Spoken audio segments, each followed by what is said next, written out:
आज का दिन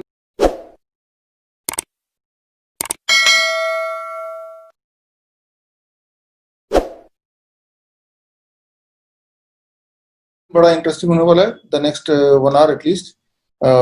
और फर्स्ट ऑफ ऑल कॉन्ग्रेचुलेशन, हमने पिछले 20 दिन में आप सबने हमने मिलके करीब 5,000 कोरोना, इन्फ्लुएंजा, फ्लू इस तरह के पेशेंट को डील ही नहीं किया बल्कि उनको ठीक भी किया, जो कि अपने आप में बड़ी बात इसलिए भी है क्योंकि ठीक किया वो भी in a limited time. May be most of them, ज्यादा लोग क्योर हो गए 3 दिन 4 दिन 5 दिन में। और सबसे इंपॉर्टेंट बात, किसी दवाई के बिना बिना उनके एक भी पैसा खर्चा किए, यानी कि इस वक्त दुनिया में जो सबसे भयानक बीमारी मानी जाती है जिससे पूरी दुनिया रुक गई है, असली में आपने देखा कि वो कितनी छोटी बीमारी है। मेरे ख्याल से अब आपको पता चला it is a simple flu.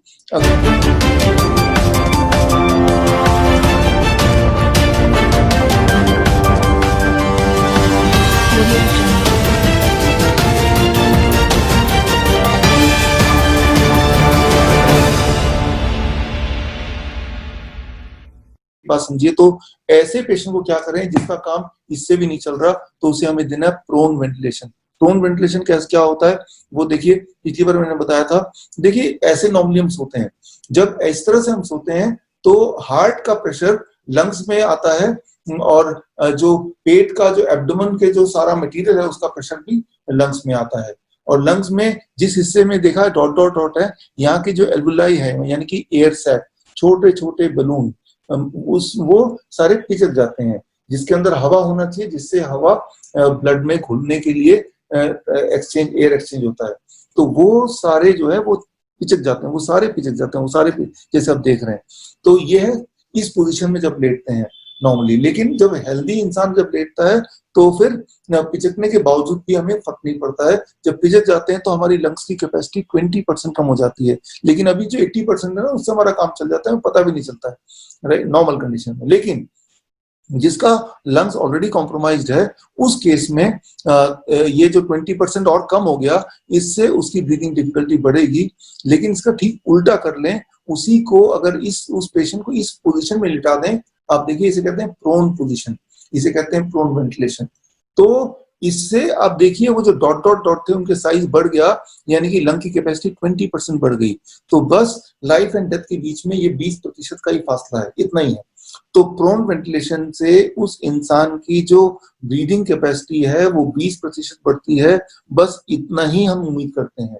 Mechanical ventilation भी इतना बढ़ा नहीं सकता है राइट। सो ओनली 20% ही चाहिए होता है, जो कि झट से मिल जाता है और आधे घंटे के अंदर ही patient magically start feeling well. आधे घंटे में patient magically start feeling well. लेकिन ये जो प्रोन वेंटिलेशन है, ये प्रोन वेंटिलेशन में आधे घंटे के लिए नहीं, उस पेशेंट को कुछ समय के लिए रखा जाना चाहिए। देखिए इसमें मैंने बताया, एक तो पेट का जो भार है वो कम हो गया, हार्ट का भार है वो कम हो गया, एल्वुलाई का साइज बढ़ गया 20%, और इससे आपकी ब्रीदिंग इंप्रूव हो गई राइट। लेकिन इसमें कितनी देर रखना है पेशेंट को? 24 घंटे में कम से कम 12 घंटे, ज्यादा 16 घंटे। तो यानी कि हर 1 घंटे में लेटा लेटा थक जाएगा तो वो दोबारा से अपनी पोजीशन चेंज करके हिल डुल लेगा, फिर दोबारा से लेट जाएगा इसी पोजीशन पे। इसे कहते हैं प्रोन वेंटिलेशन। कई बार पेशेंट बोलते हैं कितना मुश्किल है, 12 घंटा लेटना पड़ेगा मुझे। अरे जब ऐसा कोई बोले तो वो जो हॉस्पिटल के वेंटिलेटर का जो पिक्चर है ना उनके सामने दिखा दो कि इस वेंटिलेटर के पिक्चर को दिखाओ, बोलो कि 12 घंटे नहीं लेटना पड़ता है, इसमें कई दिन तक और कई बार तो 1 महीना 2 महीने तक भी लेटना पड़ता है। और मतलब कि वो जिंदा है लेकिन ना वो बोल सकता ना हिल सकता, और एवरी मोमेंट उसको जबरदस्त पेन हो रहा है, और पेन किलर से स्टीरॉइड से उसको बस किसी तरह संभाल के रखा हुआ है। तो यानी कि living dead body which is full of pen.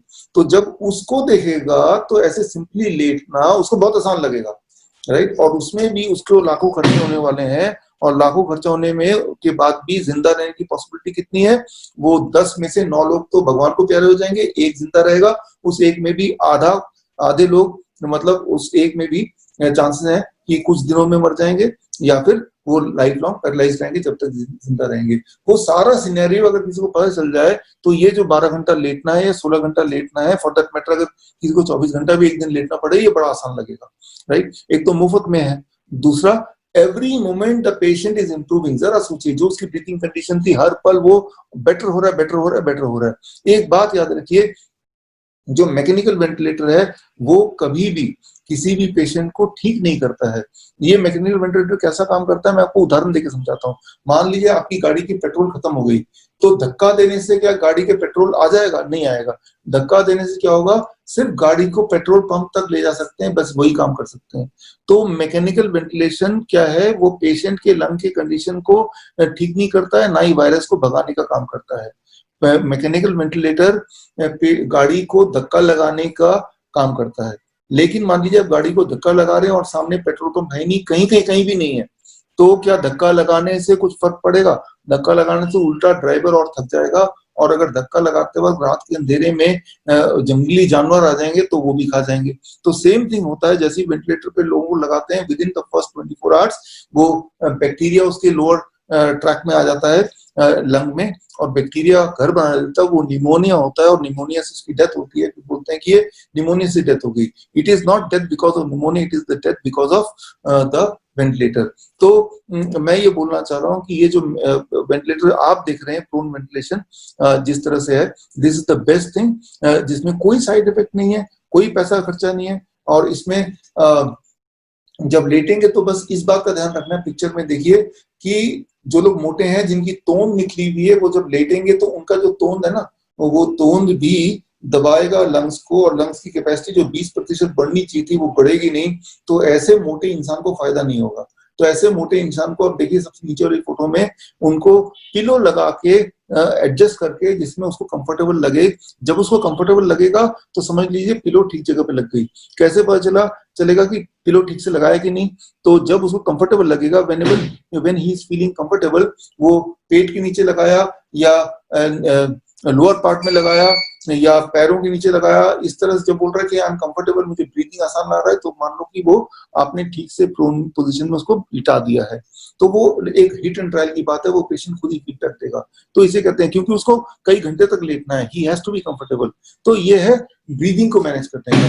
दुनिया में ब्रीदिंग को मैनेज करने का इससे बढ़िया तरीका कोई नहीं है। एविडेंस बेस्ड बोल रहा हूँ, आप जज है, राइट? हाँ, चमक दमक दिखाने का वो तो बड़े बड़े हॉस्पिटल्स हैं, लेकिन रियलिटी में ठीक होने का एविडेंस बेस्ड जो है, अभी तक का जो मेडिकल साइंस कहता है कि ब्रीदिंग में सिर्फ यही चीज आप कर सकते हैं, और जितनी भी चीजें हैं वो इंसान को बहुत ज्यादा इंजरी देती है, बहुत ज्यादा डैमेज करती है।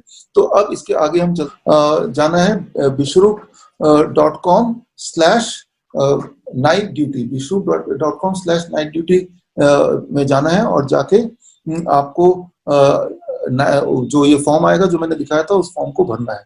और फिर हमारे जो कोर टीम है, कोर टीम आपको डेजिग्नेट करेगी कौन से दिन नाइट ड्यूटी में आपको रखा गया है, तो उस दिन आपको बस अलर्ट रहना है।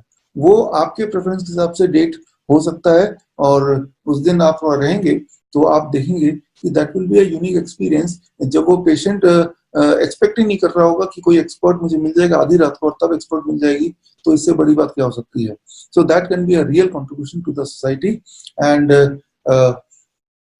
मुझे लगता है कि बस अब समय आ गया अपने अगले ट्रेनिंग का, जो इंग्लिश में है। अभी जो ट्रेनिंग हुई है, ये ट्रेनिंग हिंदी में है, हिंदी में हुई थी, और सेम चीज मैं रिपीट करूंगा अंग्रेजी में, बिल्कुल सेम चीज, सब कुछ वैसे का वैसा होगा, वही वाला क्वेश्चन होगा। तो आपकी मर्जी है, अगर समय है तो दोबारा आप ज्वाइन कर सकते हैं, एक बार रिवाइज हो जाएगा, नथिंग न्यू, राइट? रिवाइज होने से अच्छा ही है। या फिर जिनको हिंदी में समझ नहीं आया वो इंग्लिश में आ सकते हैं, या इंग्लिश वाले तो इंग्लिश में आएंगे।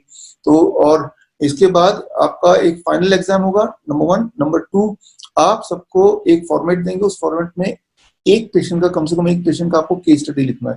केस स्टडी जिसको आपने ट्रीट किया हो, चाहे वो डायबिटीज का हो, हाई ब्लड प्रेशर का हो, ओबेसिटी का हो, चाहे आपने डाइट से खुद को ट्रीट किया हो, अपने परिवार वालों को ट्रीट किया हो, या नाइस के नेटवर्क के पेशेंट्स जो आपको मिले उनको ठीक किया हो।